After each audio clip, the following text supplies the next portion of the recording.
Hello everyone, welcome back to my channel.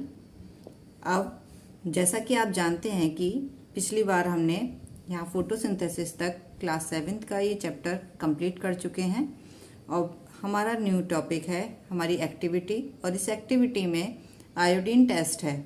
Iodine test किस लिए use होता है? आयोडीन टेस्ट वहाँ पर यूज़ होता है जब फोटोसिंथेसिस के दौरान हमारा कार्बन डाइऑक्साइड, वाटर, क्लोरोफिल और सनलाइट की प्रेजेंस में जो प्लांट्स हैं स्टार्च बनाते हैं, तो उस ग्लूकोज स्टार्च के रूप में वहाँ उसमें कलेक्ट होता है पौधों के अंदर और उसी का हम टेस्ट करके देखते हैं। तो आयोडीन टेस्ट से जो लीव्स होती हैं वो ब्लू और ब्लैक हो जाती हैं, तो उससे पता चल जाता है कि हाँ फोटोसिंथेसिस में स्टार्च बनता है। तो अभी उसके लिए हम पहले यहाँ पर एक टेस्ट है।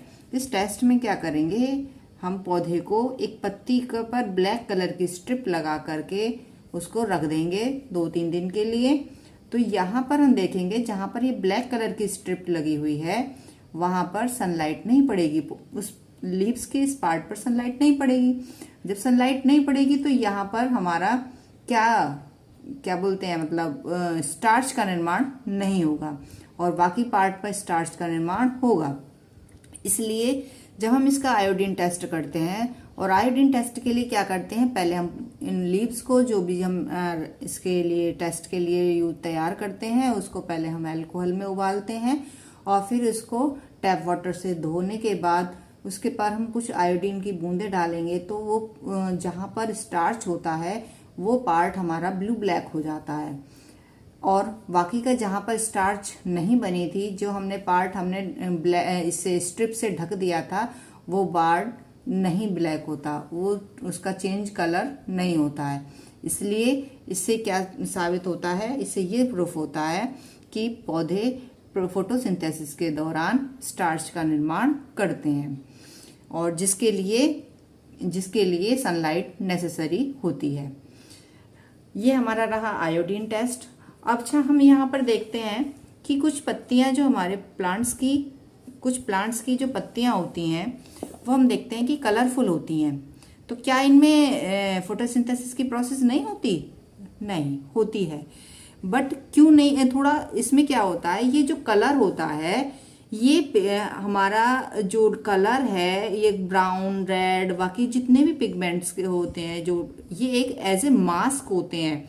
जैसे हम अपने चेहरे पर मास्क लगा लेते हैं ना, तो उसी तरीके से इसके अंदर ग्रीन कलर होता है और क्लोरोफिल भी होता है, लेकिन ये जो कलर है, इनकी पत्तियों का जो डिफरेंट कलर है वो एज ए मास्क होता है। ठीक है, तो इसलिए हम यहाँ देख रहे हैं कि photosynthesis takes place in these leaves also. इसका मतलब यह है कि फोटोसिंथेसिस इन पत्तियों के अंदर होती है। ठीक है, आगे हम देखते हैं कि कुछ जो स्टेगनेंट वाटर बॉडीज होती हैं, जो पॉन्ड्स वगैरह होते हैं, वहाँ पर आपने देखा होगा कि पानी के अंदर कुछ हरा कुछ बॉडी पार्ट्स, कुछ ऑर्गेनिज्म तैरते रहते हैं और वो ऑर्गेनिज्म क्या कहलाते हैं, उनको हम एल्गी कहते हैं। क्या कहते हैं? एल्गी।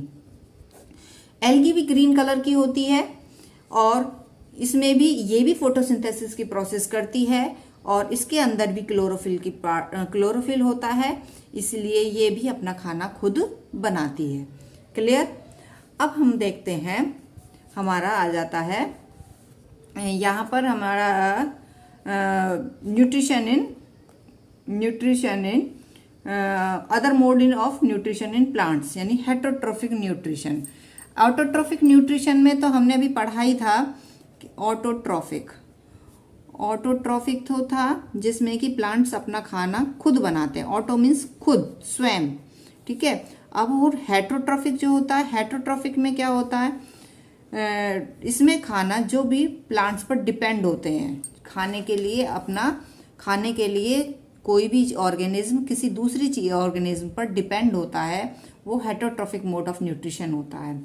इसमें सबसे पहले हम देखेंगे पैरासाइट।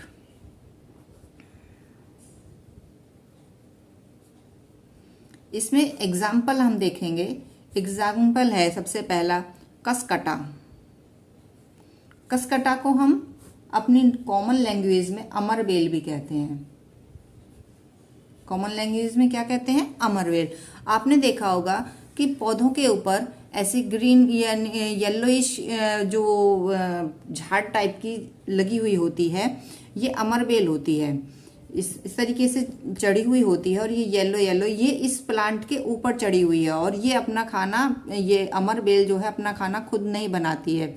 ये जो इस प्लांट पर रहती है उसको होस्ट प्लांट कहते हैं और ये इस अमरबेल को हम पैरासिटिक कहते हैं, पैरासाइट कहते हैं, यानी क्योंकि अपना खाना दूसरों से ले रही है। ये न्यूट्रिशन इस दूसरे पौधे पर जो होस्ट प्लांट है उसी से अपना न्यूट्रिशन लेती है। इसलिए ऐसे पौधों को हम क्या कहते हैं? पैरासाइट प्लांट्स कह सकते हैं। ठीक है।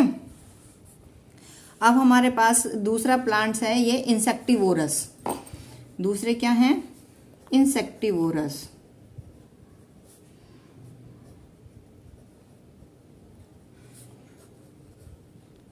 इंसेक्टिवोरस में आपने देखा होंगे और नाम भी सुने होंगे कि पिचर प्लांट। ये पिचर प्लांट जो होते हैं इसमें जो लीफ होती है वो लीफ का आगे का पार्ट एक पिचर यानी एक घड़े के रूप में चेंज हो जाता है और इस पर एक पत्ती का जो अगली टिप्स होती है, पत्ती का जो ऊपर का किनारा होता है वो एक लिड के रूप में कन्वर्ट हो जाता है, एक ढक्कन के तरीके से कन्वर्ट हो जाता है। और जब इस पर यहाँ पर आकर के इंसेक्ट बैठता है तो इंसेक्ट आकर के बैठता है तो भी ये धीरे धीरे इसको पता चल जाता है और ये धीरे धीरे इस पत्ती से इसके ढक्कन को बंद कर लेती है। और जब ये बंद हो जाता है तो इसके नीचे में जो हेयर्स होते हैं, इसके अंदर जो हेयर्स होते हैं वो डाउनवर्ड्स की पोजीशन में होते हैं। तो वो जो क्या बोलते हैं इंसेक्ट आता है वो नीचे की तरफ खिसकता चला जाता है और वो फिर से इसमें ढक्कन बंद हो जाता है और इसके अंदर कुछ ऐसे डाइजेस्टिव एंजाइम्स निकलते हैं जिससे कि अंदर उसके जो क्या बोलते हैं वो होता है इंसेक्ट्स होता है उसको वो डाइजेस्ट कर लेता है। और ये क्यों लेता है इंसेक्ट्स को, क्यों ट्रैप करता है? क्योंकि इसके अंदर नाइट्रोजन की कमी होती है। ये अपनी नाइट्रोजन की कमी को पूरा करने के लिए इंसेक्ट्स को ट्रैप करता है और उसको खाता है। इसलिए इनको इंसेक्टिवोरस प्लांट्स कहते हैं। ठीक है। अब आते हैं हमारे थर्ड पार्ट्स में, सेप्रोट्रोफिक प्लांट्स। सेप्रोट्रोफ्स ये वो प्लांट्स होते हैं जो डेड और डिकेइंग, जैसे आपने कभी देखा होगा, जैसे आपने देखा होगा कि ये जो ब्रेड वगैरह होती हैं, हम घर में हमारे एक दो दिन कोई ब्रेड रखी रह जाती है बाहर तो उस पर फंगस लग जाती है, तो वो फंगस ही क्या कहलाती है? हमारा सेप्रोट्रोप्स कहलाते हैं, सेप्रोट्रोफिक प्लांट्स कहलाते हैं या सेप्रोट्रोफिक न्यूट्रिशन कहलाता है। इस न्यूट्रिशन के अंदर ये ऑर्गेनिज्म क्या करते हैं? ये ऑर्गेनिज्म डेड और डिकेइंग मैटर से अपना न्यूट्रिशन ले लेते हैं। और दूसरा इसमें आप ये दे सकते हैं मशरूम भी जब बारिश वगैरह का मौसम होता है तो जैसे जो लकड़ियां रहती हैं, लकड़ियों पर कटी हुई लकड़ियां कभी छत पे पड़ी हुई रहती आती हैं या उन पर बाहर नीचे पड़ी रह जाती हैं तो वो डेड मानी जाएंगी। और वो डेड पर जब ये मशरूम उगाते हैं, आपने देखा होगा बाजार में भी हमारे ये मशरूम मिलते हैं या और इनको हम खाने में भी यूज करते हैं। तो ये जो प्लांट्स होते हैं या ये न्यूट्रिशन जो होता है वो सेप्रोट्रॉफिक न्यूट्रिशन कहलाता है। ये न्यूट्रिशन कौन सा न्यूट्रिशन होता है? जो डेड और डिकेइंग मैटर से अपना न्यूट्रिशन लेते हैं। ऐसे पौधों को सेप्रोट्रॉफिक, ऐसे मोड्स ऑफ न्यूट्रिशन को सेप्रोट्रॉफिक न्यूट्रिशंस कहते हैं और ऐसे ऑर्गेनिज्म सेप्रोट्रॉप्स कहलाते हैं। जैसे और आपने ये भी इसके फॉर एग्जांपल और आपने देखा होगा कि जब बारिश का मौसम होता है तो लेदर पे, पिकल्स पे, अचार वगैरह पे, कुछ हमारे कपड़ों पर ऐसे रस्ट से ऐसी लग जाती है फंगी, वही फंगी कहलाती हैं। ठीक है। तो वो फंगी ही क्या करती है? डेड और डिकेइंग मैटर से अपना न्यूट्रिशन लेती है। ठीक है। इसीलिए उसको उस न्यूट्रिशन मोड को क्या कहते हैं? हम सेप्रोट्रॉफिक न्यूट्रिशन मोड कहते हैं और उन ऑर्गेनिज्म को सेप्रोट्रोप्स कहते हैं। अब आता है हमारा सिम्बायोसिस।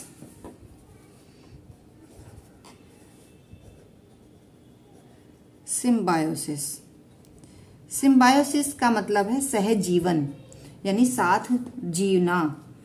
साथ जीना, इसमें क्या होता है कि कुछ आपने जब हमने देखा है, सुना भी है कि जो फार्मर्स होते हैं नाइट्रोजन वगैरह का जो मैन्योर और फर्टिलाइजर्स वगैरह डालते हैं, वो नाइट्रोजन की को पूरा करने के लिए डालते हैं, क्योंकि फसल्स को, जितने भी हमारी फसल होती हैं उनको नाइट्रोजन की ज़रूरत ज़्यादा होती है।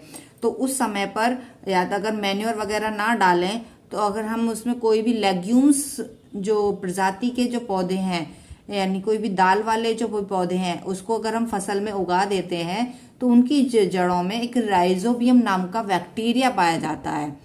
दाल वाली जड़ों में, दाल वाले पौधों की जड़ों में राइजोबियम नाम का बैक्टीरिया पाया जाता है। और वो बैक्टीरिया क्या करता है, बैक्टीरिया जो होता है, जो हमारे एटमॉस्फेयर के अंदर नाइट्रोजन होती है, उस नाइट्रोजन को यूजेबल फॉर्म में चेंज कर देता है, और प्लांट्स को जो वो जाकर के सॉइल में मिल जाती है यूजेबल फॉर्म, और प्लांट्स उसको एक्सेप्ट कर लेते हैं, प्लांट उसको यूज कर लेते हैं। तो वहाँ पर जो बैक्टीरिया हैं, जो राइजोबियम बैक्टीरिया है, वो प्लांट्स को नाइट्रोजन दे रहा है, और प्लांट्स क्या दे रहे हैं बैक्टीरिया को, उसके लिए शेल्टर दे रहे हैं, उसको रहने के लिए जगह दे रहे हैं। तो वहाँ पर उन दोनों को एक दूसरे से कुछ ना कुछ मिल रहा है, और यही हमारा क्या कहलाता है, सिम्बायोसिस कहलाता है। इसी तरीके का दूसरे एग्जाम्पल्स लाइकेन्स भी हैं। ये क्या होते हैं, इस ऑर्गेनिज्म में क्लोरोफिल कंटेनिंग पार्टनर होते हैं, और इसमें एक एल्गी होती है और एक फंगस होते हैं। और एल्गी और फंगस जब मिलकर के साथ रहते हैं तो उसको हम लाइकेन कहते हैं। ये फंगस जो है वो शेल्टर प्रोवाइड करती है, वाटर प्रोवाइड करती है और मिनरल्स प्रोवाइड करती है एल्गी को। इसके बदले में एल्गी क्या करती है, फंगस को फूड प्रोवाइड करती है। ठीक है, एल्गी और फंगस का एक साथ रहना, इन ऑर्गेनिज्म को, उन दोनों को मिलाकर के हम लाइकेन्स कहते हैं। ठीक है, अब ये तो मैंने अभी आपको बता दिया कि जो how nutrients are replaced in the soils, क्यों डालते हैं फर्टिलाइजर्स और मैन्योर्स फार्मर्स अपने खेतों में, वो इसीलिए डालते हैं ताकि जब एक फसल के बाद उसके अंदर कुछ न्यूट्रिएंट्स की कमी हो जाती है, जैसे नाइट्रोजन, पोटेशियम, फास्फोरस वगैरह की कमी हो जाती है, तो उस कमी को पूरा करने के लिए किसान अपने खेतों में फर्टिलाइजर्स और मैन्योर्स डालते हैं। ठीक है, तो इसलिए ताकि प्लांट्स हेल्दी हों और उनको न्यूट्रिएंट्स की फुलफिल बने रहे। इसके बाद हम देखते हैं, ये मैंने अभी आपको बता ही दिया है, राइजोबियम बैक्टीरिया वाला। और इसके साथ ही हमारा ये चैनल, ये टॉपिक हम बंद करते हैं। और अगर मेरा टॉपिक आपको अच्छा लगा हो, मेरा आपको थोड़ा समझ में आया हो, तो प्लीज़ लाइक एंड सब्सक्राइब करेंगे। बट मेरा थोड़ा सा अभी नया नया है, तो थोड़ा मेरे अंदर अभी थोड़ा हेजिटेशन है, तो उसके लिए sorry. That's have a nice day.